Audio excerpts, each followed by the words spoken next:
ક્યારે એવું વિચાર્યું છે કે આપણી આસપાસની દુનિયા કેટલી બધી અદૃશ્ય શક્તિઓથી ચાલે છે? આજે આપણે એવી જ એક છુપાયેલી શક્તિ વિશે વાત કરવાના છીએ જે આપણી આધુનિક ટેકનોલોજીના મૂળમાં છે.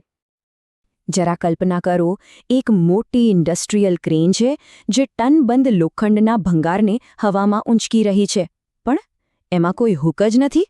તો આ કેવી રીતે શક્ય છે? શું આ કોઈ જાદુ છે? ના, આ શુદ્ધ વિજ્ઞાન છે. એક એવો ચમત્કાર જેને આપણે માત્ર એક સ્વિચથી ચાલુ અને બંધ કરી શકીએ છીએ. ચાલો ત્યારે આ અદૃશ્ય તાકાતના રહસ્ય પરથી પડદો ઉઠાવીએ અને સમજીએ કે આ બધું કામ કઈ રીતે કરે છે.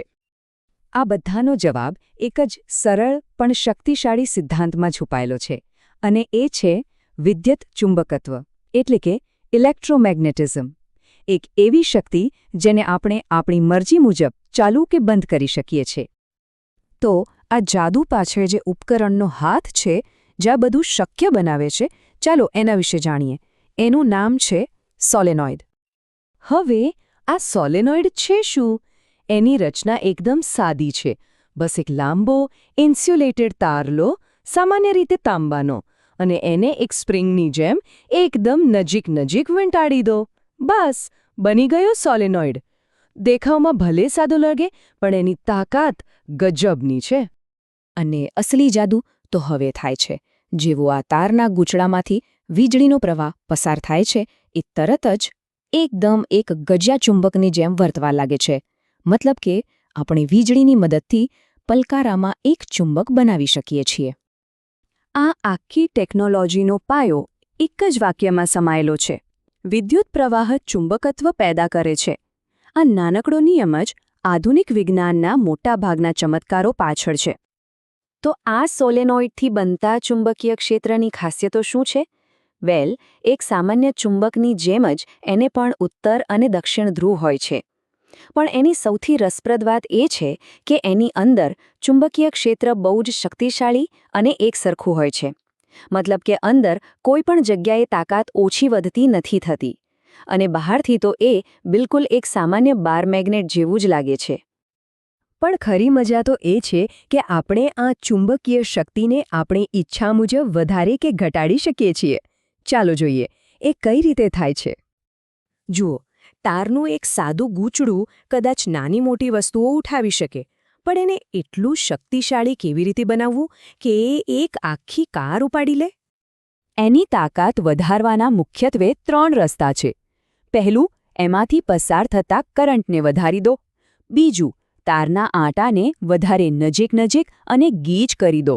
અને ત્રીજો, જે સૌથી અસરકારક ઉપાય છે, એ ગૂંચળાની અંદર નરમ લોખંડનો એક ટુકડો મૂકી દો. અને જેવી રીતે આપણે સોલેનોઇડની અંદર આ નરમ લોખંડનો સળિયો મૂકીએ છીએ, એ તરત જ એક સુપર હીરો બની જાય છે. અને ત્યારે એને કહેવાય છે ઇલેક્ટ્રોમેગ્નેટ. આ લોખંડનો કોર ચુંબકીય શક્તિને અનેક ગણી વધારી દે છે અને એને અત્યંત શક્તિશાળી બનાવી દે છે. તો હવે સવાલ એ છે કે આ ઇલેક્ટ્રોમેગ્નેટ આપણા સામાન્ય કાયમી ચુંબક કરતાં અલગ કેવી રીતે છે? ચાલો એ બંનેની સરખામણી કરીએ. આ બંને વચ્ચે સૌથી મોટો અને સૌથી મુખ્ય તફાવત એ છે કે ઇલેક્ટ્રોમેગ્નેટ એક કામચલાઉ ચુંબક છે, જ્યારે બાર મેગ્નેટ એક કાયમી ચુંબક છે. આ ટેબલ પર નજર કરીએ. ઇલેક્ટ્રોમેગ્નેટનું ચુંબકત્વ: જેવો કરંટ બંધ થાય તરત જ ગાયબ. એટલું જ નહીં, આપણે કરંટની દિશા બદલીને એના ધ્રુવોને પણ ઉલટાવી શકીએ છીએ. અને સૌથી મોટી વાત, એની તાકાતને આપણે જરૂર મુજબ ઓછી વધતી કરી શકીએ છીએ. જ્યારે કાયમી ચુંબકમાં આમાંથી કશું જ શક્ય નથી. એની તાકાત અને ધ્રુવો કાયમ માટે ફિક્સ હોય છે.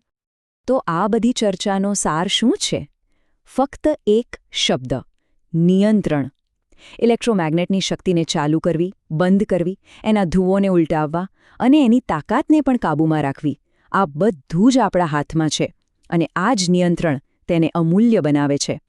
તો પછી આ જાદુઈ નિયંત્રણનો ઉપયોગ આપણા રોજિંદા જીવનમાં ક્યાં થાય છે?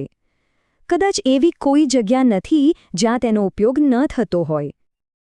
આપણે શરૂઆતમાં જે ક્રેનની વાત કરી હતી, એનાથી લઈને આપણા ઘરના દરવાજે વાગતી ડોરબેલ, સ્પીકર્સ અને એટલું જ નહીં, હોસ્પિટલમાં જીવન બચાવતા MRI મશીનોમાં પણ આ જ સોલેનોઇડનો સિદ્ધાંત કામ કરે છે. છે ને કમાલની વાત! એક જ સિદ્ધાંત જે એક સામાન્ય ડોરબેલથી માંડીને મેડિકલ સાયન્સના સૌથી જટિલ ઉપકરણોને પણ ચલાવે છે. તો હવે જ્યારે આપણે ચુંબકત્વને એક સ્વિચથી કંટ્રોલ કરી શકીએ છીએ, ત્યારે જરા વિચારો કે ભવિષ્યમાં આ સિદ્ધાંત આપણા માટે બીજા કયા અકલ્પનીય દરવાજા ખોલી શકે છે. આ સવાલ સાથે જ આજની વાત અહીં પૂરી કરીએ છીએ.